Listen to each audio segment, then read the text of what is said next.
친엄마를 감옥에 보내기로 마음먹은 날, 박성재는 평생 처음으로 웃으면서 울고 있었어요. 그날 저녁 비가 올 듯 눅눅한 공기 속에서 이 지역의 카페 문이 거칠게 열렸습니다. 문이 부딪히는 소리가 유리잔을 덜컹거리게 만들었는데요. 고개를 들자마자 지역은 얼어붙었습니다. 문간에 서 있는 사람은 마치 귀신이라도 보고 도망쳐 나온 사람처럼 얼굴이 하얗게 질린 박성재였거든요. 넥타이는 풀려 있고 셔츠 단추 하나는 엉뚱한 구멍에 끼워져 있고 손에는 픽이 하나 없는 휴대폰이 덜덜 떨리는 손가락 사이에 쥐어져 있었습니다. 성재야, 왜 그래? 무슨 일이야? 지역이 급히 다가가 컵을 내려놓고 어깨를 붙잡았는데요. 성재는 그 손을 뿌리치지도 제대로 잡지도 못한 채 텅 빈 눈으로 지역을 올려다봤습니다. 입술이 파르르 떨리더니 쇳소리 같은 목소리가 비집고 나왔어요. 지역아, 등잔 밑이 이렇게 어두운 거였어. 숨을 삼키는 듯한 웃음이 섞인 말이었습니다. 지역의 등줄기를 차가운 것이 훅고 지나갔죠. 무슨 소리야? 뭘 알아냈는데? 누군지 알아냈어. 성재가 숨을 삼키며 낮게 말했는데요. 그 이름 하나에 지역의 심장이 순간 내려앉았습니다. 한우진이 알아놓은 병실에서 수없이 들었던 이름, 쌍둥이 남매의 지옥 같은 과거에 가끔 스쳐 지나가던 이름이었거든요.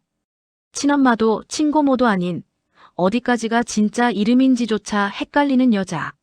성재는 결국 고개를 떨구고 웃어버렸습니다. 그 웃음은 허무와 분노, 그리고 평생을 속고 살았다는 자괴감이 뒤엉킨 기괴한 웃음이었어요. 은호 씨를 그렇게 못살게 굴던 그 악마 같은 인간 있잖아. 멀리 있지도 않았더라고.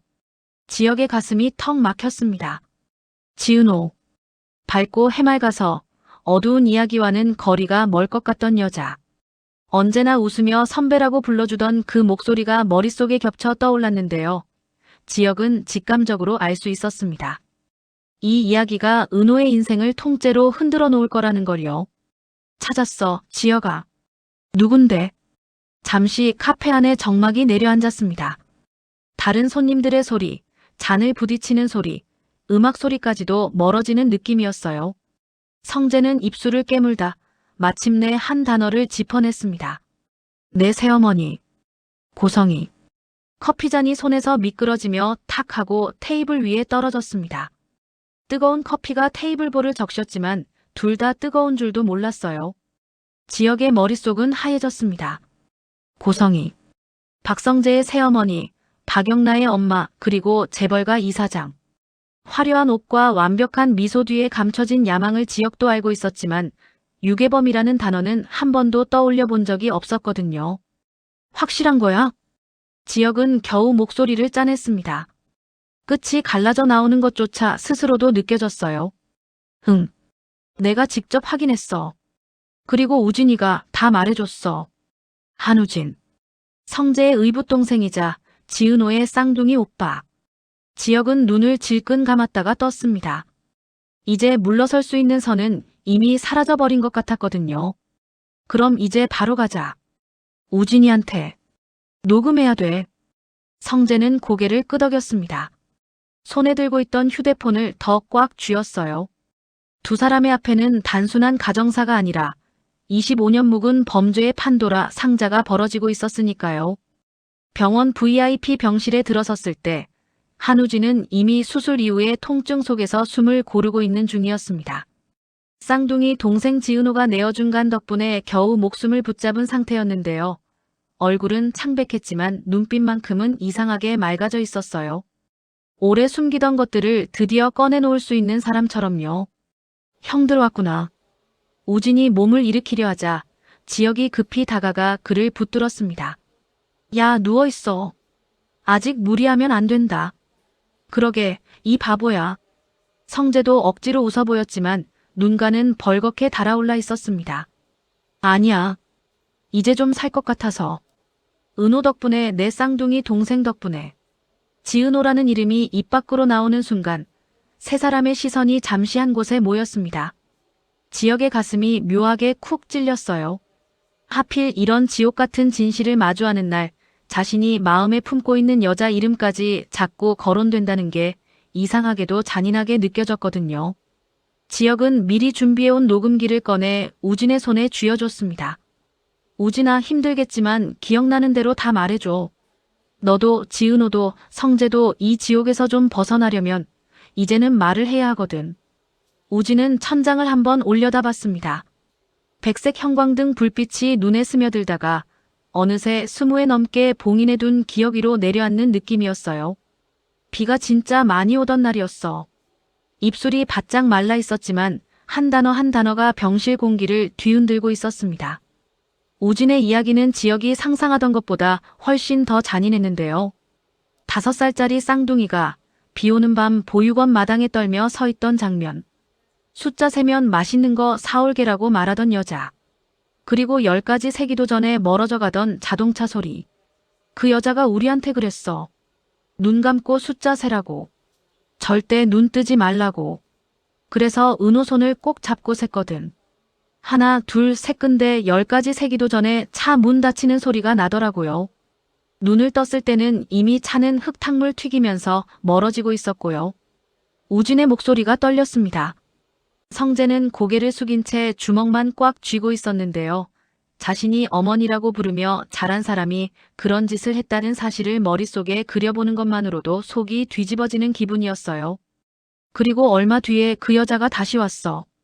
보육원 원장님 몰래 나만 부르더니 그러더라. 부잣집 가서 살고 싶지 않니? 맛있는 것도 마음껏 먹고 장난감도 실컷 가질 수 있어.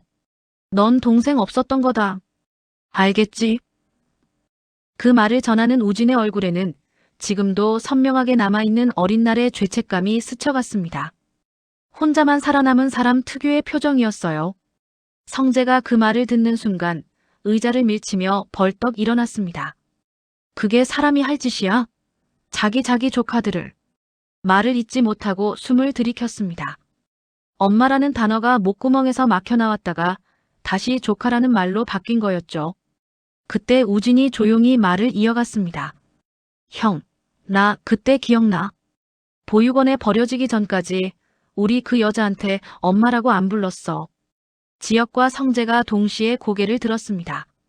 그럼 뭐라고 불렀는데? 우진의 눈동자가 잠시 흔들리다가 결정적인 한 단어를 내놓았습니다. 고모. 우리 그 여자를 고모라고 불렀어. 순간 병실 안 공기가 통째로 멈춘 것처럼 느껴졌습니다. 지역은 숨을 들이마시려다가 멈췄어요. 성재는 머리를 한 대 맞은 것처럼 멍해졌습니다. 친엄마인 줄 알았던 사람은 사실 고모. 죽은 외삼촌의 자식들을 유산과 보험금 때문에 데려간 여자. 돈이 떨어지자 고아원에 버리고 나중에 재벌가 사모님이 되기 위해 다시 아들을 찾아간 여자. 우진의 목소리가 낮게 떨렸습니다. 나중에 알았어요. 그 여자가 우리 진짜 엄마가 아니라 죽은 엄마 오빠의 동생, 그러니까 고모였단걸요. 나랑 은호는 그냥 그 사람한테는 돈이었어요. 성재의 눈에 핏줄이 섰습니다. 그는 평생 엄마라고 불렀던 여자가 실제로는 누군가의 조카를 훔쳐온 범인이었다는 사실을 받아들이기 힘들었어요.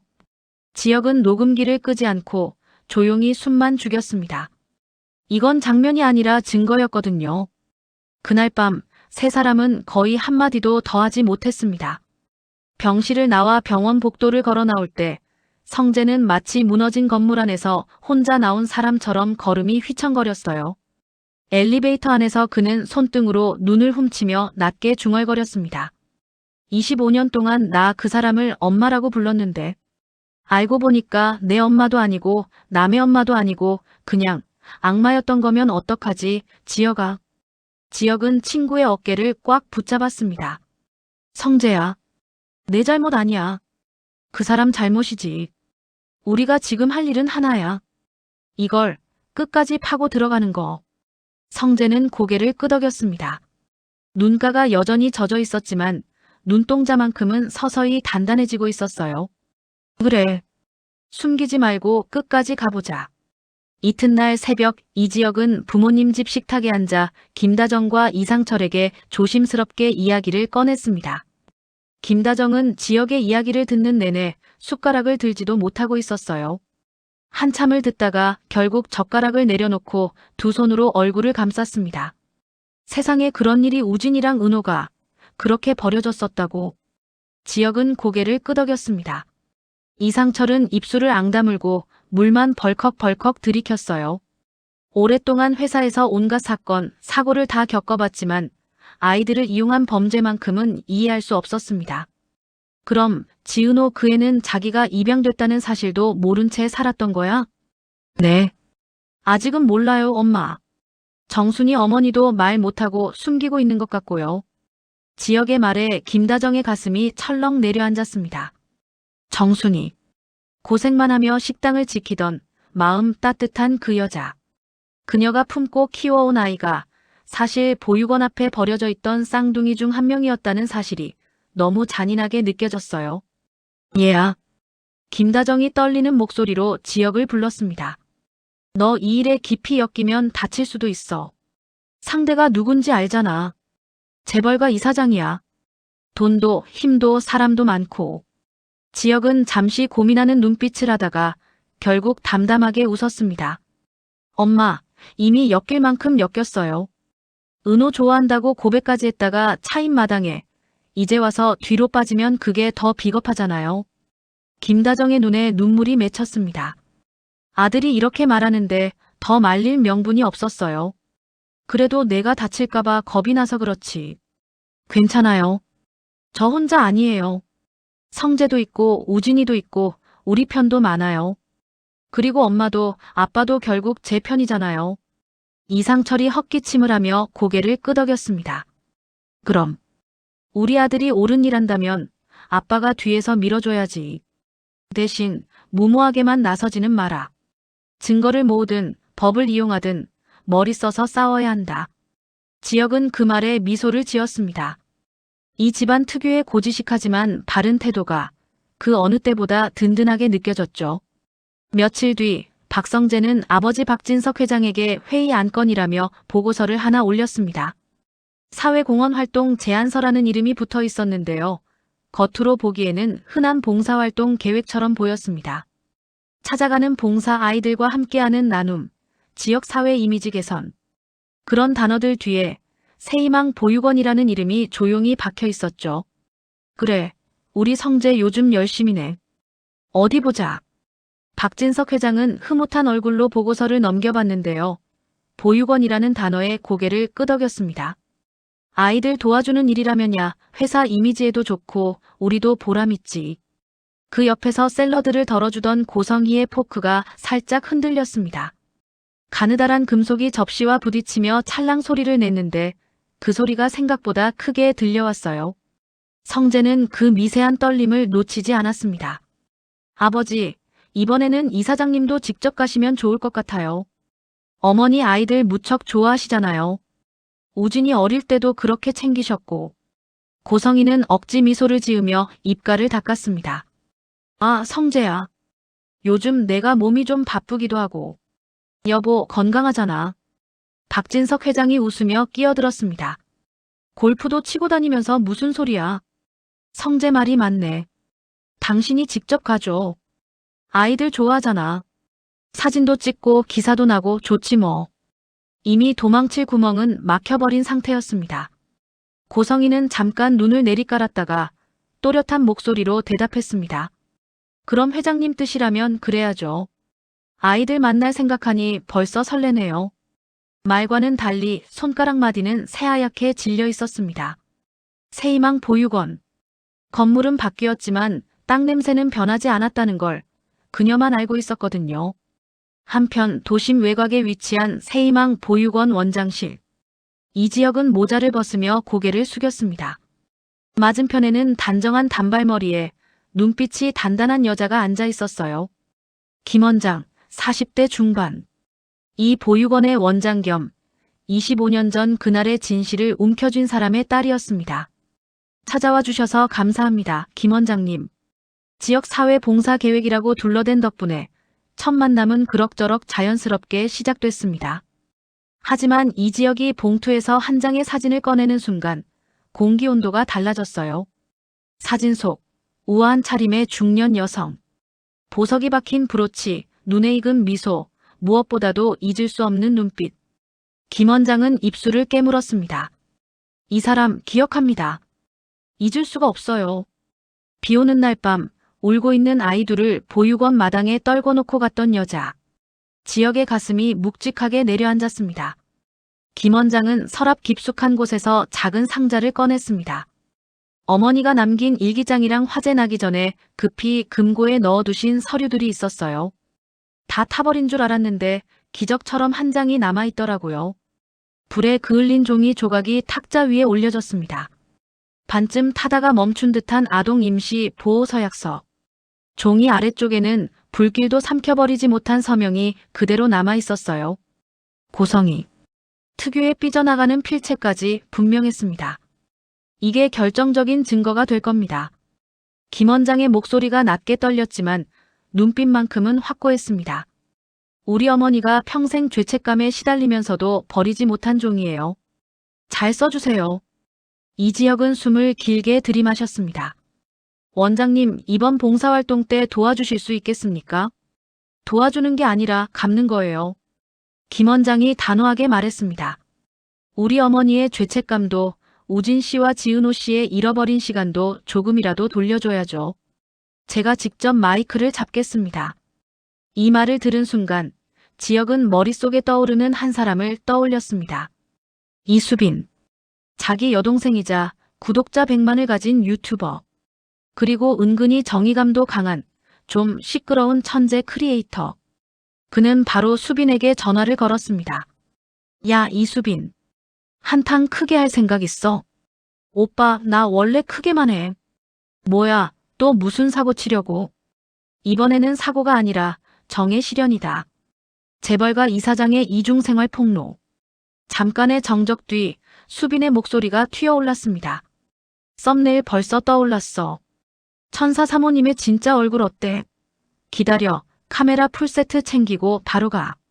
지혁은 전화기를 내려놓으며 미소를 지었습니다. 이제 퍼즐은 거의 다 맞춰지고 있었어요. 그리고 봉사활동 당일. 새희망 보육원 앞마당에는 이른 아침부터 취재 차량과 방송 카메라들이 줄지어 서 있었습니다.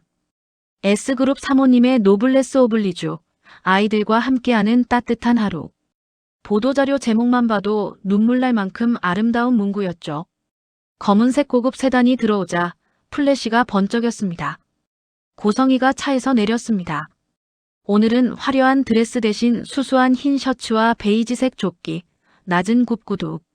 머리도 단정하게 묶어 올려 봉사하는 사모님 콘셉트를 완벽하게 준비해 온 모습이었어요. 하지만 발을 내딛는 순간 이상한 습기와 흙냄새가 코 속으로 밀려들었습니다. 25년 전 아이들이 엉엉 울던 그 마당의 냄새와 묘하게 겹쳐졌죠. 사모님, 여기 좀 봐주세요. 아이들을 위해 준비하신 선물 한 말씀 해주세요. 기자들이 몰려들자 고성이는 반사적으로 미소를 지었습니다. 네, 우리 아이들이 꿈과 희망을 잃지 않도록 작은 정성을 준비했습니다. 아이들은 우리의 미래니까요. 카메라 플래시가 터지고 기자들의 펜이 분주히 움직였습니다. 하지만 조금 떨어진 곳에서 그 장면을 보고 있던 성재는 속에서 올라오는 구역질을 꾹 눌러야 했어요. 아이들은 미래. 당신한텐 그냥 돈이었잖아. 성재의 눈동자가 얼음처럼 차가워졌습니다. 그 사이 어디선가 익숙한 목소리가 들려왔습니다. 여러분 안녕하세요. 오늘은 S그룹 사모님의 감동적인 봉사 현장에 나와 있습니다. 라이브 방송을 켠 이수빈이었어요. 밝은 표정으로 아이들을 비추다가 살짝 카메라를 돌리며 의미심장하게 웃었습니다. 근데요, 여러분, 오늘 방송은 끝까지 보셔야 돼요. 여러분이 알고 있는 착한 사모님 이야기 말고 그 뒤에 숨은 진짜 이야기가 나오거든요. 실시간 시청자 수가 눈에 띄게 올라가기 시작했습니다. 행사가 어느 정도 진행되자 이지혁은 스태프 조끼를 입고 고성희에게 다가갔습니다.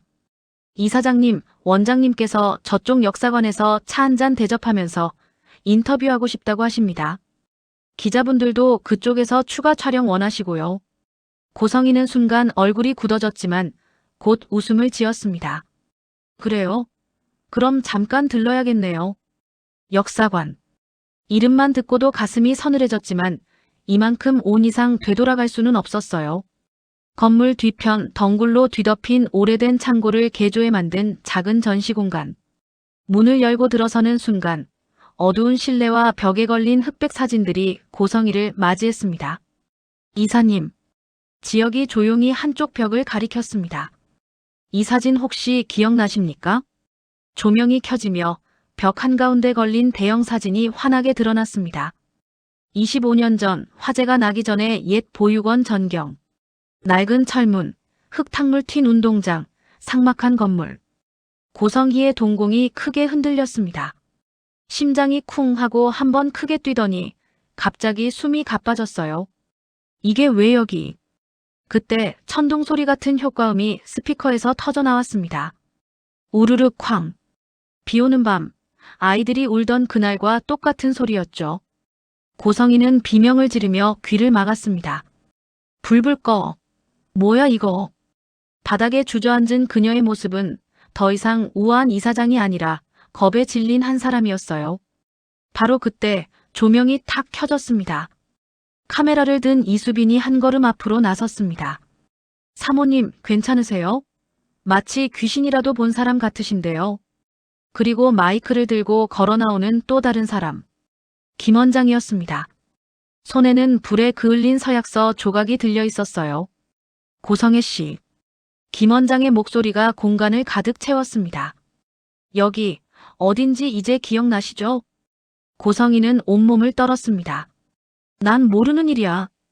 왜 나한테 이러는지. 25년 전 비 오는 밤이었죠. 김 원장이 한 걸음 다가가며 말을 이었습니다. 울고 있는 아이 둘을 보육원 마당에 던져놓고 차로 도망친 여자. 약속을 지키지 않고 몇 달 뒤에야 남자아이 하나만 데리고 간 여자. 라이브 방송 채팅창이 미친 듯이 올라가고 있었습니다. 뭐야 이거 실화야? 애들을 버렸다고. 이게 실시간이라고. 김 원장은 종이 조각을 카메라 가까이 들이밀었습니다. 증거 여기 있습니다. 이게 당신이 남긴 서약서예요. 불이 다 태워버리려고 했지만 하늘이 이 이름 세 글자만큼은 남겨두더군요. 카메라 화면에 고성희라는 이름이 또렷하게 잡혔습니다. 고성희의 얼굴이 순식간에 시체처럼 하얘졌습니다. 그건 조작이야. 저 사람들 나 모함하려고. 그리고 당신 애들 친엄마도 아니잖아요. 그 한마디가 마지막 비수처럼 꽂혔습니다. 김 원장이 이를 악물고 말했습니다. 5살짜리 쌍둥이가 울면서 당신 차를 쫓아가며 뭐라고 불렀는지 알아요? 엄마가 아니라 고모였어요. 고모 가지마. 고모 우리 집에 데려가줘. 이렇게 울부짖었다고요. 순간 공간이 조용해졌습니다. 라이브 채팅도 잠깐 멈춘 것처럼 느껴졌어요. 그때 인파를 헤치고 누군가 들어왔습니다. 박성재였습니다. 손에는 두툼한 서류 봉투가 들려 있었죠. 맞습니다. 성재가 카메라를 향해 서류를 펼쳤습니다. 제가 확인했습니다. 이 사람은 제 의붓동생 한우진과 그의 쌍둥이 동생 지은호의 친엄마가 아닙니다. 유전자 검사 결과 완전히 불일치입니다. 고성희의 시선이 흔들렸습니다. 성재는 한 걸음 더 나아갔습니다. 이 사람은 25년 전 자기 오빠의 교통사고 사망 이후 사망보험금과 유산을 가로채기 위해 조카 둘을 데려갔습니다. 그리고 돈이 떨어지자 아이들을 짐 취급하며 보육원에 버렸죠. 나중에 우리 아버지와 결혼하려고 아들이 필요해지자 보육원에서 우진이만 다시 데려와 친아들 행세를 시킨 겁니다. 카메라 셔터 소리가 기관총처럼 터져 나왔습니다. 고성희는 바닥을 기다가 결국 성재의 바짓가랑이를 붙잡았습니다. 성재야 엄마야. 내가 널 어떻게 키웠는데 내가 나한테 이럴 수 있어. 엄마. 성재가 비웃듯 웃었습니다. 당신이 엄마였다고요? 누구의 엄마였는데요? 조카를 버리고 남의 아이 인생을 장난감처럼 갖고 놀던 사람이. 그때 보육원 입구에서 또 하나의 차 소리가 들려왔습니다. 박진석 회장의 차량이었습니다. 그 뒤로 경찰차 서너 대가 사이렌을 울리며 따라 들어왔죠. 박진석은 이미 차 안에서 라이브 방송을 보고 있었습니다. 얼굴이 잿빛이 되어 있었어요. 경찰이 다가와 미란다 원칙을 고지했습니다. 고성혜 씨, 아동 유기, 유괴, 사기, 횡령 등 혐의로 긴급 체포합니다. 수갑이 채워지는 소리가 유난히 크게 들려왔습니다. 고성이는 마지막 발악처럼 박진석에게 소리쳤습니다. 여보, 이건 다 오해야요. 나 좀 믿어줘요. 나 당신이랑 우진이 위해. 하지만 박진석의 눈빛은 싸늘했습니다. 당신을 믿은 게 내 인생 최악의 실수였어. 당신 흔적 내 집에서, 내 회사에서 다 지워버릴 거야. 경찰차 문이 쾅 하고 닫히며 고성희의 울부짖음이 끊어졌습니다. 보육원 마당에는 묵직한 정적이 찾아왔습니다. 기자들은 여전히 사진을 찍고 있었지만 플래시빛 뒤에는 묵직한 공허함이 남아 있었어요. 정의가 세워진 자리치고는 어딘가 허전했습니다. 이지혁은 멀리서 그 장면을 지켜보다 휴대폰을 꺼냈습니다. 병원 VIP 병실에서 한우진과 지은호가 태블릿으로 이 장면을 보고 있을 거라는 걸 알고 있었거든요. 정말로 병실 안에서는 우진과 지은호가 나란히 앉아 화면을 보고 있었습니다. 우진의 배에는 아직 수술 자국이 남아 있었고 지은호의 피부도 여전히 창백했지만 두 사람의 손은 단단히 맞잡혀 있었어요. 경찰차에 실려가는 고성희의 모습을 보면서 우진이 떨리는 목소리로 물었습니다. 은호야, 이제 진짜 끝난 거지? 지은호는 눈물을 닦으며 웃었습니다. 지금 이 순간만큼은 쌍둥이 동생이 아니라 언니처럼 느껴지기도 했어요. 응, 우진아. 끝났어. 이제 우린 자유야. 창밖으로 해가 기울어가고 있었는데요. 병실 안으로 들어오는 햇살이 둘이 맞잡은 손을 따뜻하게 비추고 있었습니다. 25년 전 차가운 비 속에서 서로의 손을 붙잡고 울던 두 아이는 마침내 그 밤에서 빠져나온 셈이었어요. 하지만 모든 게 끝난 건 아니었습니다. 며칠 뒤 검찰 수사와 언론 보도가 본격적으로 이어지면서 예상치 못한 후폭풍이 밀려오기 시작했거든요. S그룹 주가가 요동치고 이사회에서는 책임론이 오르내렸습니다. 일부 주주들은 박진석 회장이 고성희의 범죄를 묵인했다는 식의 음모론까지 흘렸고요. 그 와중에 가장 곤란해진 사람 중 한 명은 바로 박성재였습니다. 형, 회사 안에서 많이 힘들지? 지혁이 퇴근 후 술집에서 물었는데요. 성재는 웃어 보이며 소주잔을 비웠습니다. 아버지 자리는 괜찮은데 내 자리가 좀 위험해졌지. 이사장 아들 이미지가 한 방에 날아갔으니까. 그래도 내가 폭로 안 했으면 아무도 몰랐을 거야. 그래서 더 웃긴 거야, 지혁아. 성재가 피식 웃었습니다. 회사 안에서는 내가 얼마나 효자인지는 아무도 안 물어봐. 얼마나 리스크 관리를 잘하는지만 묻지. 지혁은 말없이 잔을 채워줬습니다. 잠시 침묵이 흐르다가 성재가 문득 묻듯이 말했어요. 근데 지혁아. 응? 지은호 아니, 은호한테는 너 언제까지 숨길 거야? 자기 진짜 출생 이야기. 지혁의 손이 살짝 멈췄습니다. 지은호는 아직 자신이 보육원 앞에 버려졌던 아이였다는 사실을 모릅니다. 정순이는 여전히 너는 내 딸이다라고만 말하고 울면서 그날 밤 이야기를 입에 올리지 못하고 있었어요. 말해야지. 언젠가는. 언젠가가 지금이 아니면 또 언제겠냐. 성재의 말은 옳았습니다. 그렇지만 그 말을 지은호에게 꺼내는 건 또 다른 전쟁이 될 거라는 걸 지혁은 알고 있었어요.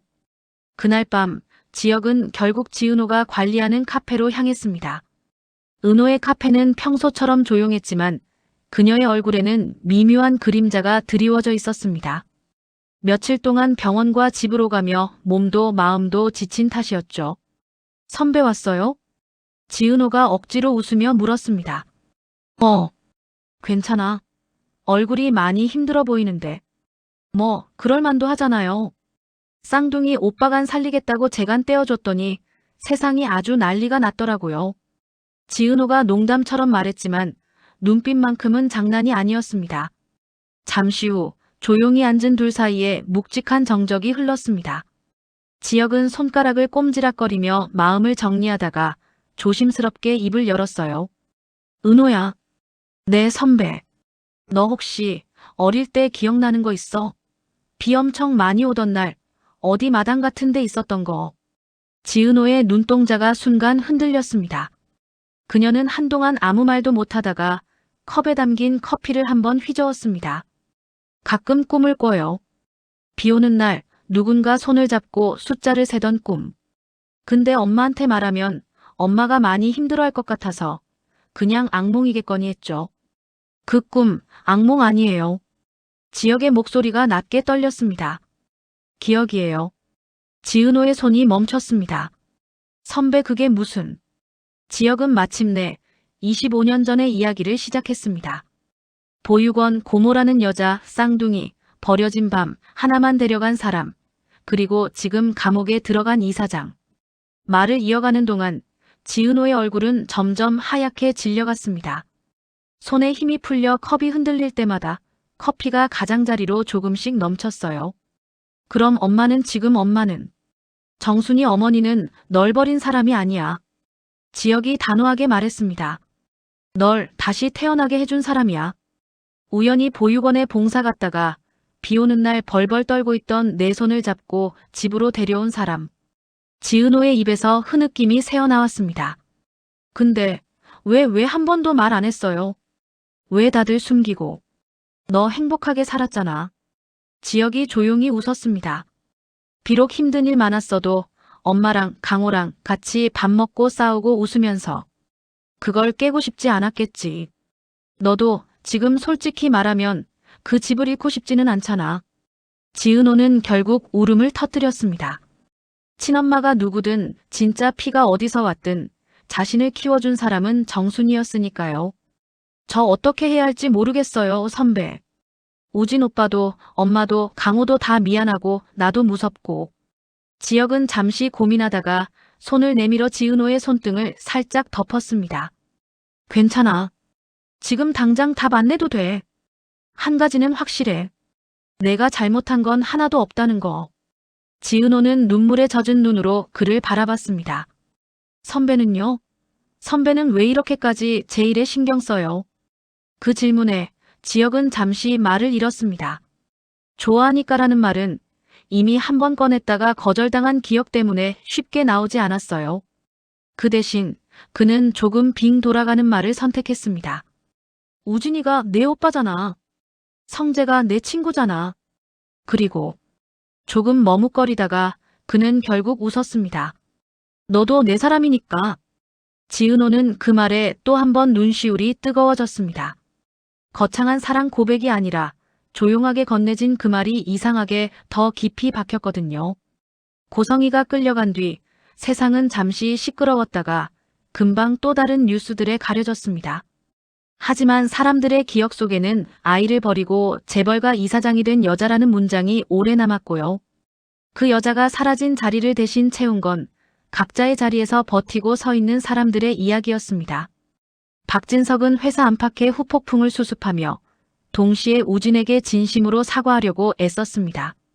내가 몰라서 미안하다라는 말이 입에서 쉽게 나오지 않았지만 결국 언젠가는 꺼내야 할 말이었고요. 박성재는 이사회에서 싸우고 언론과 마주하며 자기 인생 최초로 내가 옳다고 믿는 일을 위해 정면 승부를 걸었습니다. 그 과정에서 수많은 비난과 오해도 함께 맞았지만 그럼에도 물러서지 않았어요. 이지역은 카페와 일, 그리고 이 모든 사건의 연결고리 속에서 여전히 중심을 잡아주고 있었고요.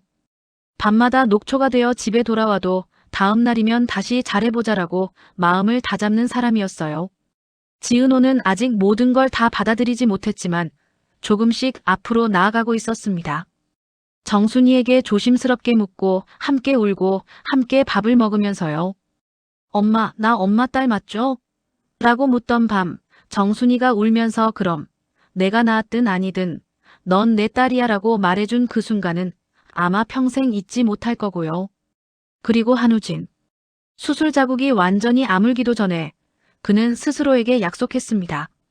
이제부터는 누나를 지키면서 살 거다. 누나를 부품으로 보는 사람 하나도 못 나오게. 그 약속이 어디까지 지켜질지는 아직 모르지만 적어도 지금 그는 은호의 든든한 오빠로 옆에 서 있습니다. 그들의 삶은 이제부터가 진짜 시작이었습니다. 악마 같은 어른 하나를 무너뜨렸다고 해서 갑자기 모든 문제가 사라지는 건 아니었어요. 회사 안의 권력 싸움도 남아있고 가족 사이에 쌓인 오해와 상처도 아직 다 풀리지 않았고 사랑 문제는 말할 것도 없이 복잡해지고 있었거든요. 지역과 성재, 그리고 지은호의 마음은 여전히 엇갈리고 있었습니다. 선배와 본부장님 사이에서 지은호의 시선은 자꾸만 흔들렸고 두 남자는 서로를 잘 알기에 더 조심스러워지고 있었어요. 하지만 분명한 건 하나였습니다. 25년 전 비오는 날 보육원 마당에 버려졌던 쌍둥이의 이야기는 이제 더 이상 비밀이 아니라는 것. 그들을 괴롭히던 가짜 엄마의 그림자가 사라지고 그 자리에 각자 진짜 자신의 얼굴로 서기 시작했다는 것. 그리고 그 과정에서 서로를 붙잡아준 사람들이 있었다는 거예요. 친구, 가족, 연인, 그리고 때로는 유튜브 라이브 채팅창에서 당신들 편이다라고 써준 수많은 익명의 사람들까지. 이제 화려한 날들은 진짜로 시작하려 하고 있습니다. 상처를 딛고 일어나려는 이 사람들의 다음 이야기가 어떻게 흘러갈지, 지은호의 마음이 누구에게 향하게 될지, 한우진이 진짜로 자기 인생을 되찾을 수 있을지, 박성재가 아버지와 회사를 어떻게 지켜낼지, 이지혁이 끝까지 고든 길을 걸어갈 수 있을지. 그건 다음 장에서 계속 이어질 이야기겠지요.